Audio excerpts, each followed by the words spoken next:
Bora falar sobre o livro da FUVEST, A Visão das Plantas? Oi gente, tudo bem com vocês? Bem-vindos a mais um vídeo aqui do canal.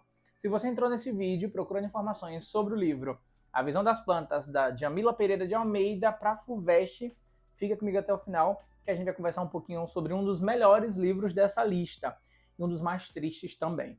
Se essa é a sua primeira vez aqui no canal, eu tenho uma playlist já criada. Só você ir lá no meu perfil, na aba de playlists, vai ter livros de vestibular. Eu já fiz aí alguns vídeos para esses livros da lista de 2025, então se você ainda não viu, corre lá depois deste vídeo, para caso você já tenha lido algum daqueles livros, você complementa a leitura. As pessoas estão gostando muito desses vídeos, estou voltando para o canal, então agora é meta, outubro, terminar de fazer os vídeos sobre esses livros. Então se você leu A Visão das Plantas, bora conversar um pouquinho sobre e ver como é que vai ser essa história. A Visão das Plantas eu li no Kindle, tá? Eu não li o livro físico. É super fácil de encontrar esse livro aí na Amazon da vida. E por que eu falei que esse é um dos melhores livros da lista? Porque, primeiro, que ele tem uma estrutura muito diferente. Se você veio lendo os livros da lista da FUVEST 2025, você deve ter percebido aí pelo menos uma semelhança nos temas abordados, que são temas sociais, alguns ligados às questões femininas, né? Só que os outros livros era descrito e criado de uma forma muito explícita, as pautas eram muito bem colocadas. Aqui é diferente. A Visão das Plantas é uma obra que ela vai colocar para a gente sim uma questão social, que é uma questão ligada principalmente à questão de raça, né? Então a relação do homem que era um escravocrata, e aí permita-me colocar desta forma, ele era um ex-pirata, mas ele era uma pessoa extremamente, enfim, né, racista. Então, a gente acompanha nessa história um protagonista, né, que é o Celestino, sofrendo as consequências principalmente do tempo em sua vida, né? É um livro que ele é melancólico, porque a gente acompanha um processo de decrepitude de um personagem, e ao mesmo tempo a gente vai tendo flashbacks que o narrador dessa história vai nos mostrar o que foi que ele fez com aquelas pessoas nos seus navios. Esse livro ele me ganhou principalmente pela escrita da Djamila, tá? Se você está tendo dificuldades na leitura, ou se você terminou e veio saber se você tinha entendido alguma coisa, calma. A estrutura do livro ela pode confundir um pouco, porque tem esses momentos de flashbacks.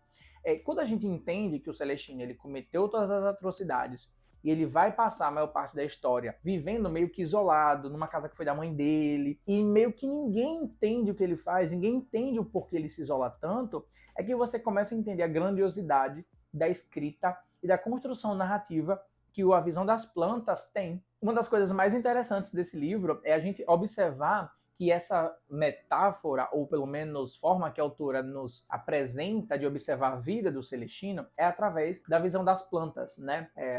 A narração ela vai descrevendo aquela casa como um lugar triste, um lugar frio, onde as plantas, né, as eras, vão tomando conta do lugar. Os muros já não são vistos do lado de fora. A gente meio que tem visão de dentro pelas frestas entre os galhos. Os personagens que conseguem ver aquela casa, geralmente são as crianças que passam brincando ali no bairro. Então essa figura começa a se tornar uma figura sombria, que não é vista do lado de fora, né? Tem um determinado momento que aparece um padre, né, um religioso, não sei se vocês estão lembrando disso, que até tenta, né, fazer aquela movimentação ali de contato. Eu imagino uma cena onde os vizinhos começam a criar bochichos, né, sobre quem é esse personagem, ou por que ele se isola tanto, então meio que a figura religiosa desse padre, desse religioso, vai meio que aparecer ali como uma tentativa de trazer esse cara, né? Não diria pra luz, mas ao mesmo tempo é um pouco disso. Essa brincadeira, eu concordo muito com um professor aqui no YouTube, ele falou que esse nome Celestino é uma ironia, né? Porque Celestino vem de céu e ele é uma pessoa totalmente o oposto pelas suas atitudes no passado.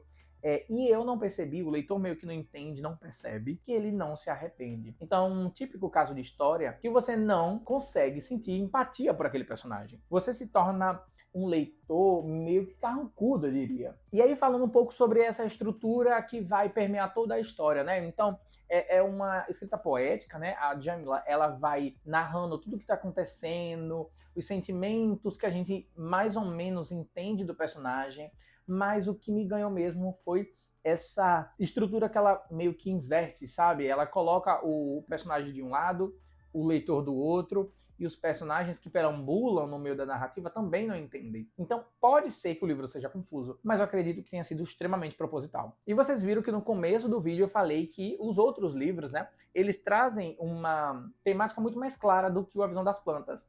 Mas aqui a autora ela coloca a sua escrita decolonial, né, ou seja, uma escrita que vai aí repensar a vivência negra, digamos assim, só que dessa forma não materializada. Não existe um personagem negro nessa história que está sofrendo. A gente teve esse relato breve do narrador que eles foram mortos, né? Mas a gente entende que a pauta social é colocada de plano de fundo. Então, foi talvez a forma que o autor encontrou poeticamente, narrativamente, de criar uma denúncia, de talvez trazer a memória daquelas pessoas escravizadas que foram, né, ceifadas, tiveram a vida ceifadas nos navios, através dessa história, né? Então, você não precisa, né, colocar necessariamente personagens em situações de coitadismo. Não é um livro abrupto, não é um livro violento, que vai jogar na sua cara violência. Não, é um livro bonito, é um livro quase onírico, né? Você vai lendo e você vai se envolvendo, mas você sabe que aquele cara fez uma merda muito grande. E talvez A Visão das Plantas talvez tenha sido uma forma que a autora encontrou de trazer neutralidade para o leitor decidir o que é que ele acha daquela história toda. Então a gente vai olhando para aquela casa, um casarão, sabe, meio antigo, português, e me lembrou muito aquela história da Casa Assombrada. Tem uma animação, né, onde ninguém sabe muito bem o que acontece lá, mas as pessoas ficam intrigadas. Então, A Visão das Plantas é a neutralidade que a autora coloca pra gente entendendo que com o passar do tempo, esse personagem, ele já não é mais o mesmo, mas aí ele, ainda assim, ele não deixa de ser quem foi, né? Então você começa a ver a descrição das plantas crescendo cada vez mais, as janelas sendo encobertas, a luz do sol ficando distante. Então você entende o ponto da autora. Então se você está lendo, se você está na batalha, né, pelo livro A Visão das Plantas, da Djamila, calma. Se você não entendeu um trecho, relaxa, lê em voz alta, repete mentalmente, mas lê em voz alta, porque é um exercício que ajuda muito. Eu faço muito isso quando eu tô lendo algum texto mais poético e tudo mais, que eu não entendi muito bem, ou às vezes a gente fica meio desatento. Faça isso que eu tô falando, lê em voz alta. Você vai perceber que existem nuances na escrita da autora que, se você não estiver atento, vai passar despercebido. Então fica a minha recomendação para você continuar o livro, tá? Ele foi publicado em 2019, mas ele tem uma temática extremamente atual, então faz muito sentido esse livro estar na lista da FUVEST. Se você já leu esse livro, me conta o que é que você achou, se você ficou com alguma dúvida. E se esse vídeo aqui te ajudou, deixa o like, se inscreve aqui no canal, me apoie e não deixe de conferir os outros vídeos sobre os livros da FUVEST, tá? E se você quiser a preferência por alguns desses livros, comenta aqui embaixo, será muito bem-vindo. Então eu espero vocês no próximo vídeo. Tchau!